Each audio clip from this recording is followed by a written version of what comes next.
ગુજરાતની સૌથી મોટી સમસ્યા એ છે કે હજારો સમસ્યા હોવા છતાં પણ ઈ સમસ્યાનું નિરાકરણ લાવવા માટે સાચા દિલથી કામ કરે એવો હારો નેતા આખા ગુજરાતમાં એકેય ભાજપમાં વધ્યો નથી દોસ્તો.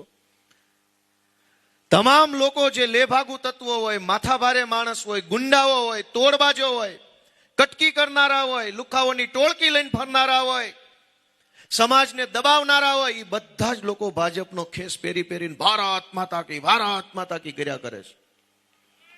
એકે સારો માણસ ભાજપ પાસે નથી. જે નેતાની પાસે જવાનું મન થાય, જે નેતાને મળવાનું મન થાય, જેની હારે ફોટો પડાવવાનું મન થાય, જેની પાસે બેસીને દિલની બે વાત કહેવાનું મન થાય, જેની વાત કરવાનું મન થાય એવો હારો નેતા ભાજપ આખી પાર્ટીમાં એકેય વધ્યો નથી. અને હારો નેતા જ ન હોય તો પછી હારા કામની તો વાત જ ક્યાં કરવાની હતી. આપણે કંઈક સારું કામ કરાવવું હોય સમાજમાં તો પેલા માણસ સારો જોઈએ. ગાડી ગમે એવી સારી હોય, ડ્રાઈવર જ બે પોટલી મારીને સીટ પર ચડી જાય તો 5 કરોડની ગાડીનું કોઈ કામ નથી. ડ્રાઈવર હારો હોય તો ગાડી ગમે એવી ભંગાર હોય ને તો ઠેકાણે પોગાડી દે. આ ડ્રાઈવર હારો લઈને આવ્યા છે ને સીટે બેહાડવાની જવાબદારી તમારી છે.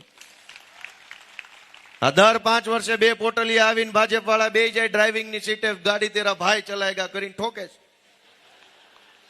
30 વર્ષ થઈ ગયા આમ નામ.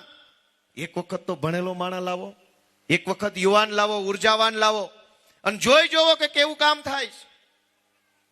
અને આ લોકોએ કોર્પોરેશનને શું બનાવી દીધું છે કે કોર્પોરેટર એટલે શું, એનું કામ શું? ધારો કે આ બધા તમારા મતથી ચૂંટાઈ જાય તો આનું કામ શું? ભાજપ વાળાએ પબ્લિકને ગુમરાહ કરેલી છે કે કોર્પોરેટર ગટરના ઢાંકણા ખુલી ગયા હોય તો ફોન કરો તો આવીને બંધ કરાવી જાય. કોર્પોરેટર કૂતરા મરી ગયા હોય તો ફોન કરો તો આવીને તાણીને લઈને વયો જાય. કોર્પોરેટર કચરાની ગાડી મોકલી દે. કોર્પોરેટર એટલે કંઈક પાણી ભરાણું હોય ચોમાસામાં તો ખાલી કરાવી જાય. કોર્પોરેટર એટલે આપણી પાસે આવીને ઉભો રહે. આવું કરી નાખ્યું છે. વાસ્તવિક રીતે કોર્પોરેટરોનું કામ શું હોય કે આખું રાજકોટ શહેર છે, એમાં 72 કોર્પોરેટરો છે.